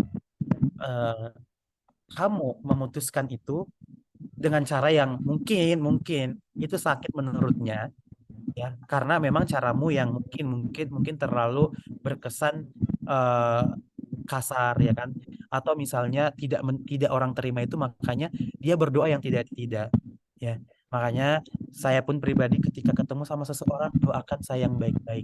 Saya melakukan sesuatu kebaikan itu, saya berharap doa yang baik yang terucap keluar dari mulut kalian, bukan yang buruk. Karena boleh jadi ketika malaikat lewat, maka Allah maka diaminkan sama malaikat itu, maka itu bakalan menjadi sesuatu yang akan kita dapatkan di kemudian hari. Nah, jadi ketika kamu mungkin itu sakit hatinya juga seseorang itu, sehingga kamu sehingga dia merasa bahwa Allah mendengar doanya, karena mungkin kita tidak pernah tahu ya. Makanya begini, ketika kita melakukan sesuatu itu selalu niatkan kamu mengakhiri itu karena Allah, ya, bukan karena kamu tidak mau, tapi karena memang semua karena Allah. Nah, agar apa itu tadi, kita dihindarkan dari semacam doa-doa. Boleh jadi kamu sakit hati itu karena orang itu mendoakan, bisa jadi Allah ijabah doanya karena mungkin itu tadi kamu tidak meniatkannya semua itu karena Allah, kayak gitu. Jadi hukum sebab akibat itu ada, dan ujian daripada doa yang buruk itu juga ada. Kalau doa buruk itu datang dari orang-orang yang mungkin tidak pengen lihat kita baik, itu ain akan berlaku gitu loh. Ain akan berlaku seperti itu. Ya Kak, makasih Kak, Gitu. paham. Oke. Alhamdulillah.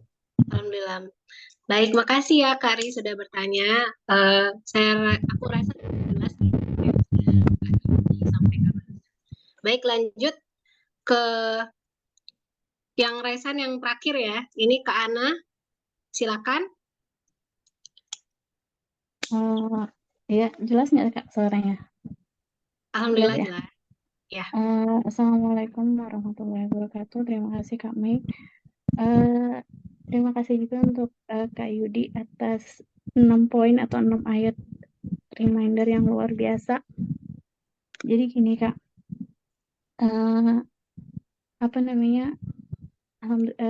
saya patah hati udah selama 1 tahun ini Kak. 1 tahun ini. Dan alhamdulillah udah melewati semua fase lah gitu. Dan saat ini tapi belum bisa melupakan gitu Kak. Menurut Kak Yudi, apakah ini petunjuk dari Allah atau lagi-lagi mungkin ujian gitu Kak? Halo? Gimana? Iya, jadi patah hati ini udah 1 tahun. Udah 1 tahun Kak. Ya, udah 1 tahun berjalan.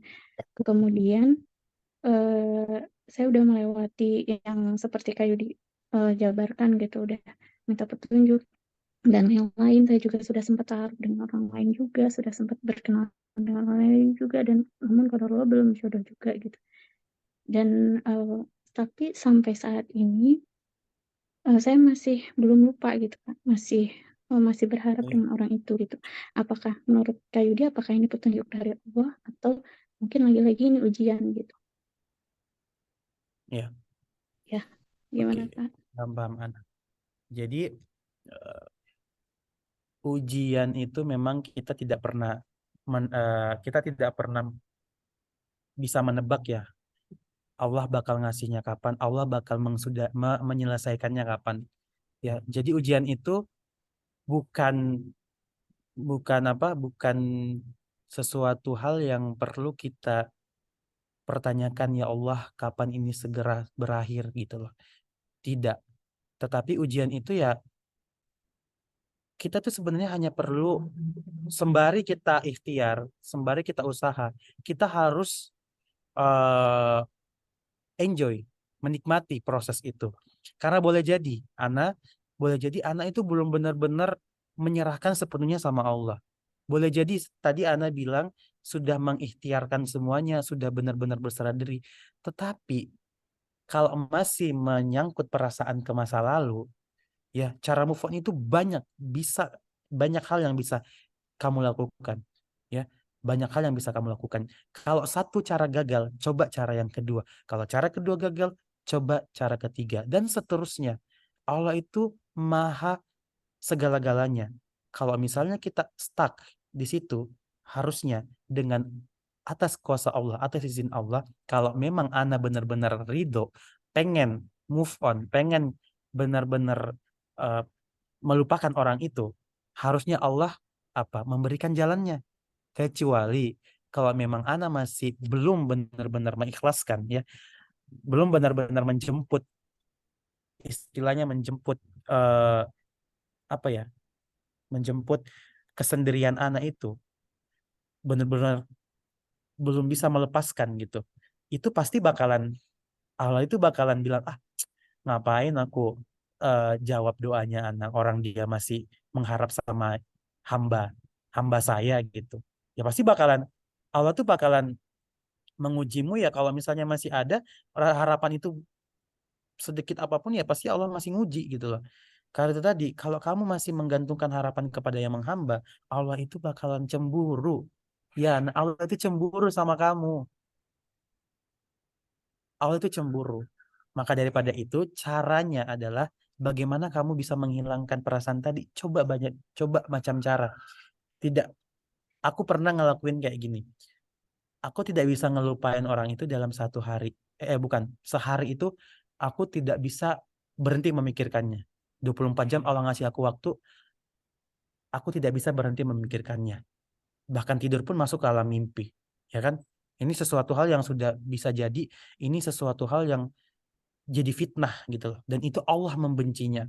Makanya Allah turunkan sakit, Allah turunkan bagaimana pedihnya sebuah penderitaan.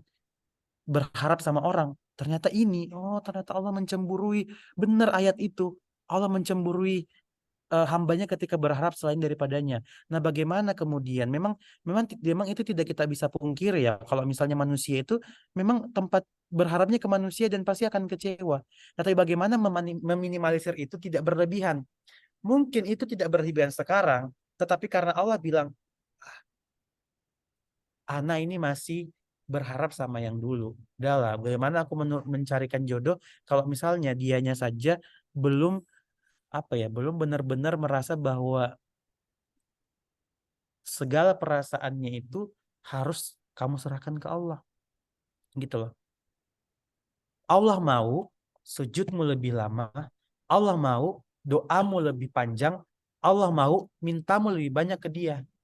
Bukan hanya perkara move on-nya.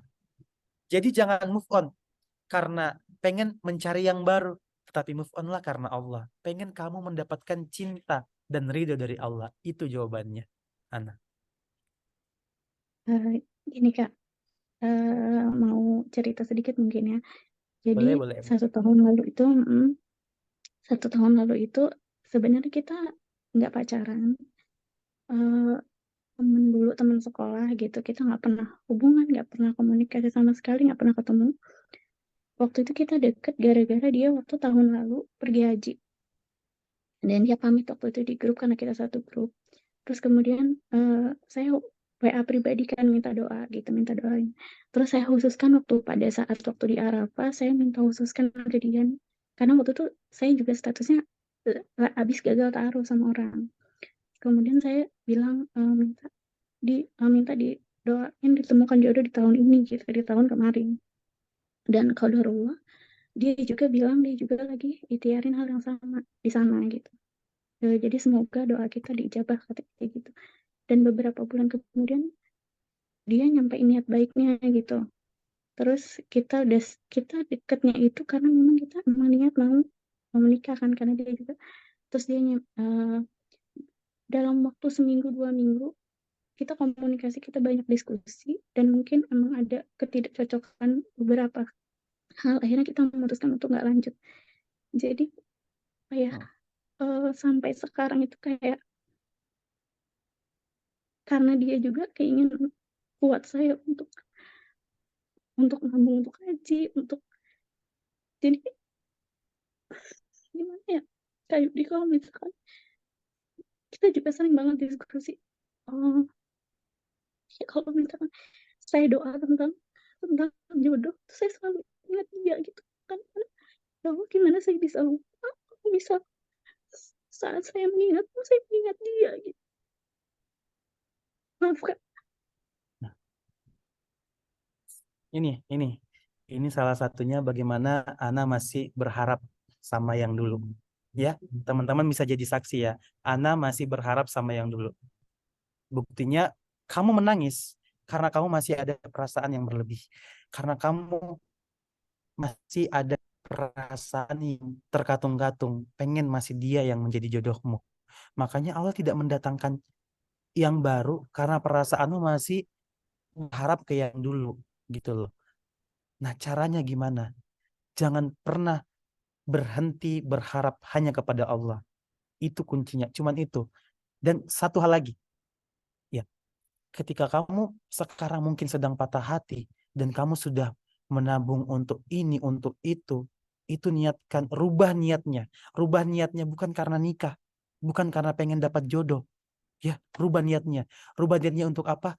Hanya karena Allah. Pengen mendapatkan perhatian lebih daripada Allah. Pengen mendapatkan perhatian atau ridho, atau misalnya pengen apa ya? Pengen mencuri hatinya Allah gitu loh. Pengen mencuri hatinya Allah hanya tertuju padamu.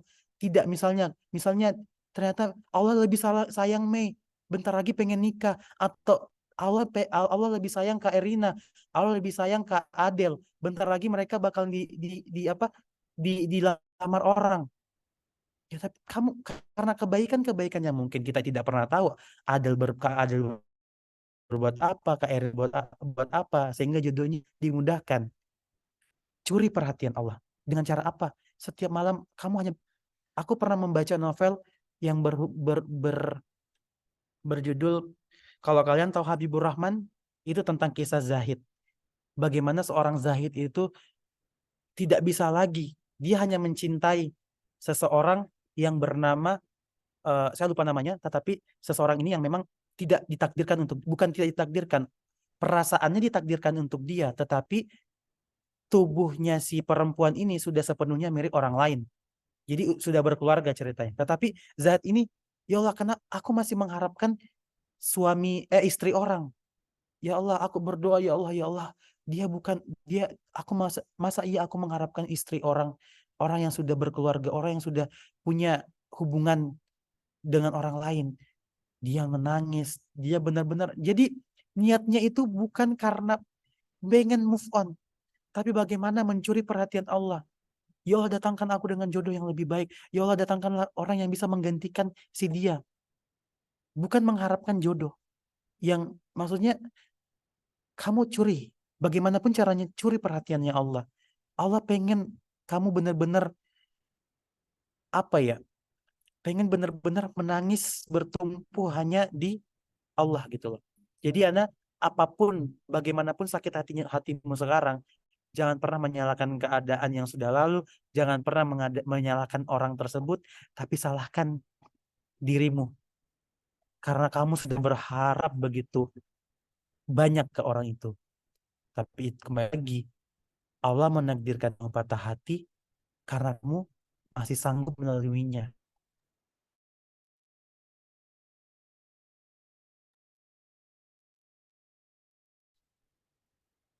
Iya Kak Yudi, terima kasih untuk masukannya. Ternyata berharap terlalu dalam tuh tanpa sadar kayak gini ya. So,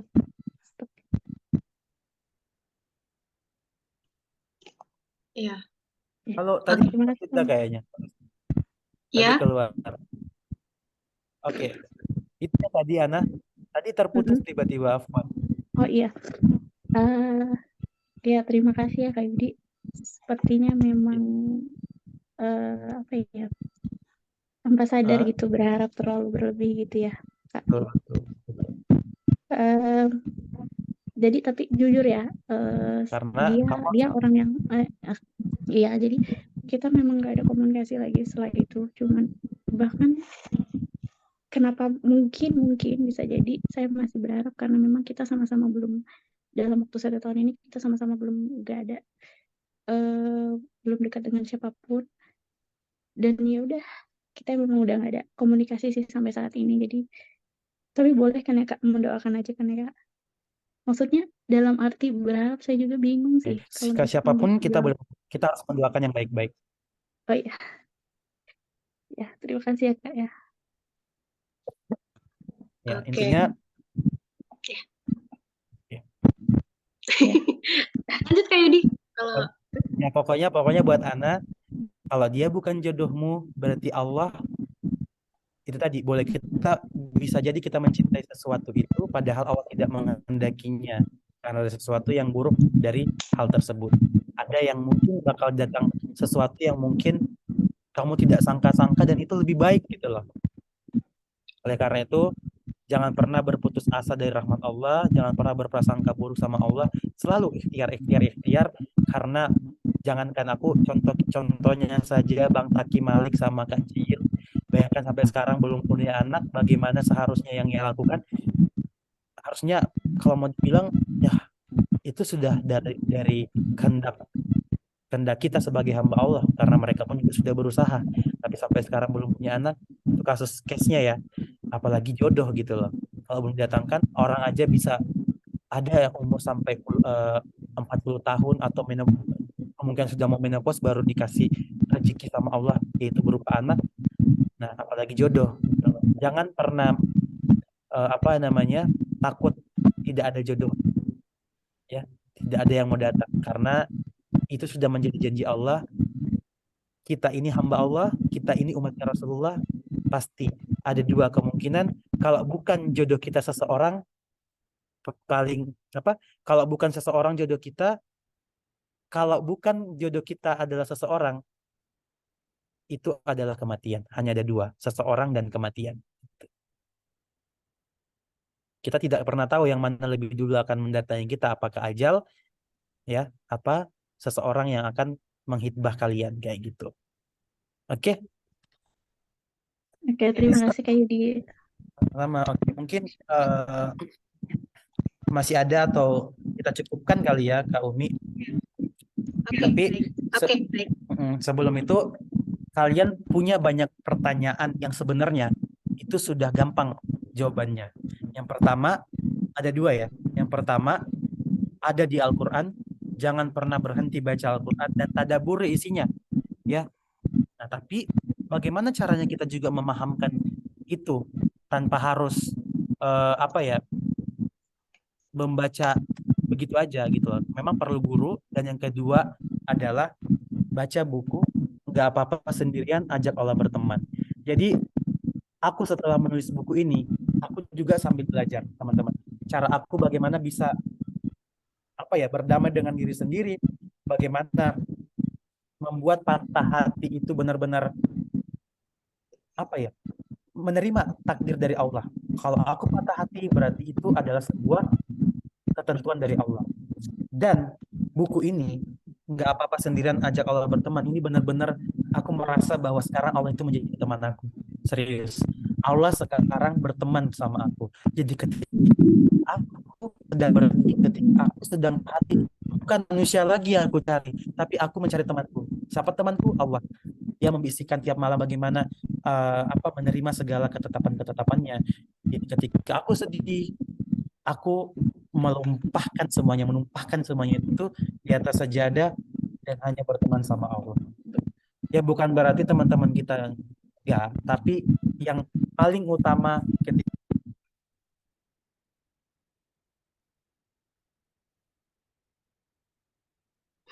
ini kenapa ya keluar lagi ya Allah, ya Allah. Sorry. Mungkin jaringan ya. Ya, sinyalnya kali Kak. Pokoknya sinyal betul. Pokoknya tadi kalau kalian masih dalam pencarian hari ini, kalian masih dalam daftar list tunggu orang-orang yang akan bertanya kalian, ingat, enggak apa-apa sendirian, ajak Allah berteman. Itu ya. Oke, baik, Masya Allah. Terima kasih Kak Yudi atas pencerahannya malam ini buat Sobat Jevisa ya. Sangat daging banget nih bahasan kita pada malam hari ini, karena benar-benar relate ya Kak ya, bahwa patah hati itu dirasakan oleh semua orang gitu.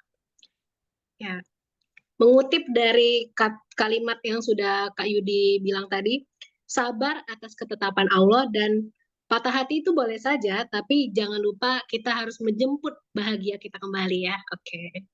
Baik. Mungkin karena sudah malam juga ya guys, ini udah hampir jam 10, kita akan mengakhiri. 2 menit lagi jam 10. Iya, bentar lagi nih Kak, jam 10. Kita akhiri saja ya sesi Jevisa Talk kita pada malam hari ini. Terima kasih kepada teman-teman semua yang sudah menyempatkan waktunya sampai jam 10 malam. Jangan lupa ya di tag, kalau kalian posting di story dimanapun, jangan lupa di tag. Nanti aku repost. Betul.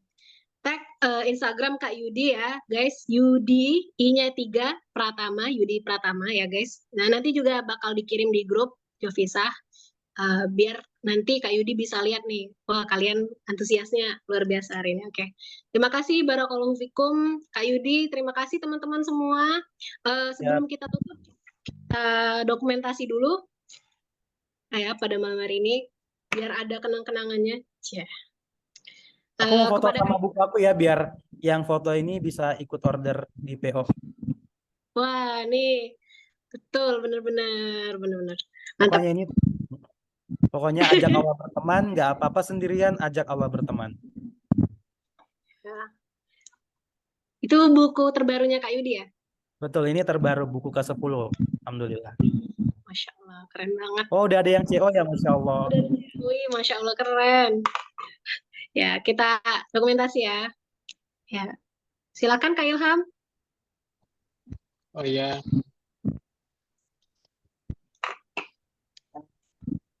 Ayo, teman-teman, ada yang mau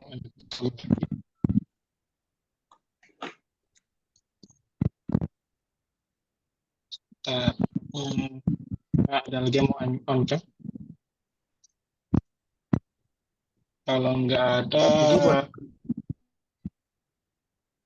mari kita mulai ya. Ayo. 1, 2, 3, tahan.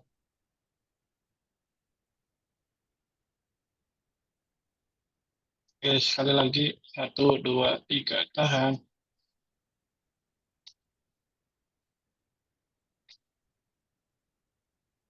Iya. Jadi terakhir buat teman-teman yang suka baca, dan tadi sebenarnya banyak pertanyaan yang sebenarnya udah kejawab di buku ini juga ya. Kalian bisa langsung check out di Shopee. Ketik aja judulnya, nggak apa-apa sendirian, ajak Allah berteman. Atau ketik nama aku Wahidi Pratama, nanti muncul semua buku-buku aku di Shopee. Tapi kalau ini belum masuk ke Gramedia, kemungkinan bulan-bulan November baru masuk Gramedia, atau Oktober, bulan akhir tahun lah bakal masuk ke Gramedia. Oke Kak Mei, makasih ya atas kesempatannya. Teman-teman Jevisa, semoga kita tidak hanya bertemu di dunia tapi juga di akhirat, di surganya Allah. Amin Allahumma. Terima kasih Kak Yudi atas sharing-sharingnya pada malam hari ini ya. Langsung saja kita tutup karena sudah jam 10. Kita tutup dengan lafaz hamdalah alhamdulillahirabbil alamin. Terima kasih kepada sobat Jovisa semua. Kita ketemu lagi pada Jovisa Talk pada minggu depan, oke? See you. Assalamualaikum warahmatullahi wabarakatuh. Dadah. Assalamualaikum warahmatullahi wabarakatuh semuanya. Sehat-sehat. Sehat-sehat. Oke.